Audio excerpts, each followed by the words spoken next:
ಇದು ಬಂದು ಸಂಜೆ ಮಿನಿ ವ್ಲಾಗು. ನಾನು ತುಂಬ ದಿನನೇ ಆಗೋಗಿತ್ತು KFC ತಿನ್ನೋಣ ಅಂತ ಎಷ್ಟು ಆಸೆಗೆ ತರಿಸ್ಕೊಂಡು ನೋಡಿ ಯಾವ ಥರ ಕೊಟ್ಟಿದ್ದಾರೆ ಅಂತೇಳ್ಬಿಟ್ಟು. ನಾನು ಯಾವಾಗೂ ತಿನ್ನೋ ಪ್ಲೇಸು ಕ್ಲೋಸ್ ಆಗಿತ್ತು. ಸರಿ ಅಂತೇಳ್ಬಿಟ್ಟು ಬೇರೆ ಹತ್ರ ಹೊಸ್ದಾಗಿ ಓಪನ್ ಮಾಡಿದ್ದಾರೆ ಮುಳ್ಬಾಗ್ಲಲ್ಲಿ, ತೊಗೊಂಬ ಅಂತ ಹೇಳಿದೆ. ತೊಗೊಂಬಂದು ವಿಂಗ್ಸ್ ಅಂದರೆ ನನಗಿಷ್ಟ ಅಂತೇಳ್ಬಿಟ್ಟು ತೊಗೊಂಬಂದರೆ ನೋಡಿ ಈ ಥರ ವಿಂಗ್ಸ್ ಕೊಟ್ಟಿದ್ದಾರೆ. ಟೇಸ್ಟು ಚೆನ್ನಾಗಿಲ್ಲ, ಚಿಕನ್ ಫ್ರೆಶ್ ಆಗೂ ಇಲ್ಲ, ನನಗೆ ಸ್ವಲ್ಪ ಕೂಡ ಇಷ್ಟ ಆಗಿಲ್ಲ. ಫುಲ್ ಡಿಸಪಾಯಿಂಟ್ ಆದೆ. ಎಷ್ಟು ಆಸೆಯಿಂದ ತರಿಸ್ಕೊತೀನೋ ಅಷ್ಟು ಡಿಸಪಾಯಿಂಟ್ ಆದೆ ಅಂತಲೇ ಹೇಳ್ತೀನಿ.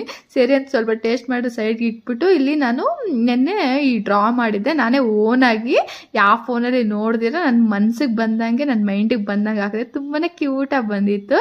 ಅದಕ್ಕೆ ನಾನು ಇನ್ನೂ ಒಂದು ಡ್ರಾ ಇವತ್ತು ಹಾಕೋಣ ಅಂತ ಹೇಳ್ಬಿಟ್ಟು ಎಲ್ಲ ಎತ್ತಿ ನನಗೆ ನೋಡಿ ಎಷ್ಟು ಕಲರ್ ಪೆನ್ಸಿಲ್ಸು ಕಲರ್ಸ್ ಎಲ್ಲ ಇಟ್ಕೊಂಡಿದ್ದೀನಿ. ಇವತ್ತು ಬಂದು ಇದನ್ನ ಹಾಕಿದೆ ಆರ್ಟ್ ಬ್ರೇಕ್ದು. ಸ್ವಲ್ಪ ಇದು ಕೂಡ ಅಷ್ಟೇ ನನ್ನ ಮೈಂಡಿಗೆ ಎಲ್ಲಿ ನೋಡ್ದಿರ ಹಾಕಿದ್ದು. ಹೆಂಗೆ ಬರುತ್ತೋ ಹಂಗೆ ಹಾಕೋಣ ಅಂತೇಳ್ಬಿಟ್ಟು ಆ ಥರ ಓನಾಗಿ ಟ್ರೈ ಮಾಡ್ತಾ ಇದ್ದೀನಿ. ನೋಡಿ ಫ್ಲ್ಯಾಶ್ ಆಫ್ ಮಾಡಿದ್ಮೇಲೆ ಈ ಥರ ಕಾಣ್ತಿದೆ. ಇವಾಗ ನಾನು ಸ್ಟಾರ್ಟ್ ಮಾಡ್ತಾ ಇರೋದು, ನಾನೇನು ಪ್ರೋ ಅಲ್ಲ, ಆದರೆ ಇದು ಹಾಕಿದ್ರೆ ಒಂದು ಮೆಂಟಲ್ ಪೀಸು ತುಂಬ ಚೆನ್ನಾಗಿ ಅನಿಸುತ್ತೆ ನನ್ನ ಮೈಂಡಿಗೆ ಅಂತೇಳ್ಬಿಟ್ಟು ಇದನ್ನ ಹಾಕ್ತೀನಿ. ಚೆನ್ನಾಗಿದೆಯಾ? ಇಷ್ಟೇ ಈ ವಿಡಿಯೋ. ನೆಕ್ಸ್ಟ್ ವಿಡಿಯೋ ಸಿಗೋಣ. ಬಾಯ್.